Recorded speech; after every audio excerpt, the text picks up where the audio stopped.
Hi, welcome to A2ZKnowledge.com. So today we are going to discuss about some suspicious algorithm which is running around us. So before getting into that, I just want to discuss a few things in very short, and then we can jump into what exactly I want to say for this video. So generally, most of the application are getting revenue from the advertisement based on the data what they fetch from us.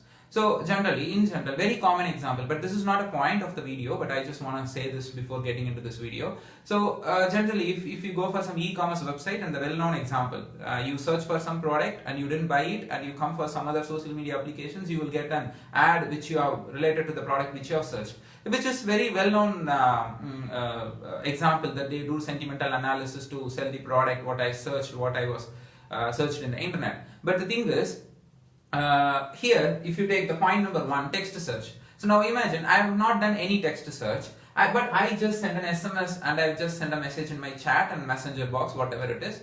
Even though you have not searched in internet, but you have just sent this information to your friend that you are interested in the product, I'm planning to buy it, even that the applications can able to retrieve the SMS, and they can do natural language processing, and they can able to give you the ads. You might be thinking, I didn't search in internet, but they can even get from your SMS and messenger and chat box as well.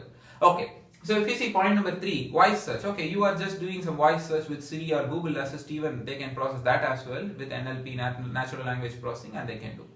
And one more, extraordinary, communicated with friends. Okay, so I didn't do any of these 3 points. I was interested in a product, but I didn't search, I didn't send SMS, I didn't do any voice search. But I was just speaking with my friend. I'm saying, I'm just, imagine he's just near to me. I was just speaking with him that I'm interested in this product. All of a sudden, I'm getting an ad which has been popped in my social media account. So even that can happen. Some of the application in your device has some voice recognition system, can able to capture at some point of voice from the distance. It can able to capture it, it can able to process it. That is the fact. Such algorithms are always exist, because we are just, all the social media's giant companies are 10 to 15 years forward in the technologies, right? Technology gap between them and us. So that happens. Now my point of this video is, I was not doing any of these things, but I was just thinking about the product in my mind, and I got the ad. So if I do any of these things, it's something like an input which I'm giving to the device, but I didn't do anything. I didn't give any input. I was thinking about the product in my mind, and all of a sudden I got as an advertisement. So the product which I was thinking in my mind is nowhere relevant to my lifestyle, but at least if it is relevant, I can think, okay, it is something related to my profession, so it is coming as an ad, but which was not relevant to my lifestyle. It can be a video, or it can be a movie I was thinking about, and it can be a product. I got it in my suggested list, and I got it as an ad. So the thing is, they are capturing my brain as well, my mind as well. So the very first time when I got this into my problem, as I cannot say problem, I just got this as an ad. I was just thinking this is just a coincidence and accident. Second time, again, I got the ad which I was thinking in my mind, I didn't search. And again, I thought it is a coincidence. It happened the third time. So I was thinking, somehow I'm just leaking the information. So I just want to test it. I just want to experience it. What I did is, I didn't share any of the, I was very cautious that I should not share any of the information, what I was thinking in my mind. I did it. So I was very cautious, but soon I got an ad, again what I was thinking in my mind. So I did it for like 10 to 20 times this within 2 months. I have done this. So repeatedly I was getting an ad which I was thinking in my mind, but I don't leak any of my informations.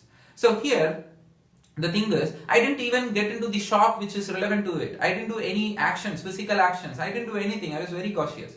So when I was telling this to my friends and colleagues, around 50 people, I've shared this information before I'm making this video. So all of my friends, they have told me that, so this is something like, you might have been searched details, how come the machine will come to know, how come the internet will come to know. Some people have laughed at me. But the thing is, then I thought, okay, fine, then it's my mistake, so it's all coincidence, accidents, or something like that. But soon, after, within a week and a month, I just got a response from like 30 to 40 people saying that it happened for us as well. So we was just thinking in the mind, but I got it as an ad. So thing is, it always happens. It's not like after I told them it happened for them. No, it's not like it always happens to all of us, but we didn't notice it. So if you start noticing it, you will come to know. Even if you notice it, you will think, okay, I might have searched somewhere, or I might have given the input to some applications. No, it's not. So you don't want to trust this video. But you can do the experiment. You just think something in your mind and then you don't want to give any input, and soon you will get the related advertisements or the videos which you are thinking will be coming to your suggested list. So that's why I used to call it as a suspicious algorithm. So I can even say it is a ghost algorithm which was just running around us. I don't know whether it is good or bad. I don't know to which company I have to blame or what algorithm name it is, nothing. But the stuff is, I was searching in internet, is this possible? The applications can able to capture the information which is there in our mind. But I was getting into some other articles where people used to have the sensor, through sensor they can read the information from the brain by connecting 50 to 100 plus wires. So we have some device to identify whether he's speaking true or false stuff, or he's lying, or he's just giving true information. So such devices, but they are wired, right? So but the thing is, even I'm suspecting that these applications are doing the same process of sensoring the mind, connecting the mind via sensor, but they are doing in wireless method. But this is one of my assumption. It is not a guaranteed sentence. As a disclaimer, I can tell you. So this is just my assumption. It may be some other technologies or an algorithm can do the same, or the waves or the satellite, so whatever it is. But the fact is, the underlying truth is, the applications are capturing the information which I am storing in my mind, and that is the fact. I was not leaking the information what I was thinking. Already I made a video similar to this, so I just want to make it in detail again. So I was just putting this video. You don't want to believe this video, you just experience this on your own, and even you have done the test but you didn't get it, but fine. But within 10 to 15 years, this kind of algorithms will get revealed in the market. So we will come to know at that point of time, but then you can believe me, because some people who seeing this video might be laughing at me, but the fact is, this is happening for most of us. I have experienced. You can also test and you can also experience it the same. I'm not sure whether these kind of algorithm is good or bad. In my perspective, I can say this is bad, very bad. So thanks for watching A2ZKnowledge.com. If you really like this video, subscribe my channel, forward this to your friends and colleagues. We provide many technology videos in practical and theory as well in our channel in 2 languages, English and Tamil. So thanks for watching A2ZKnowledge.com.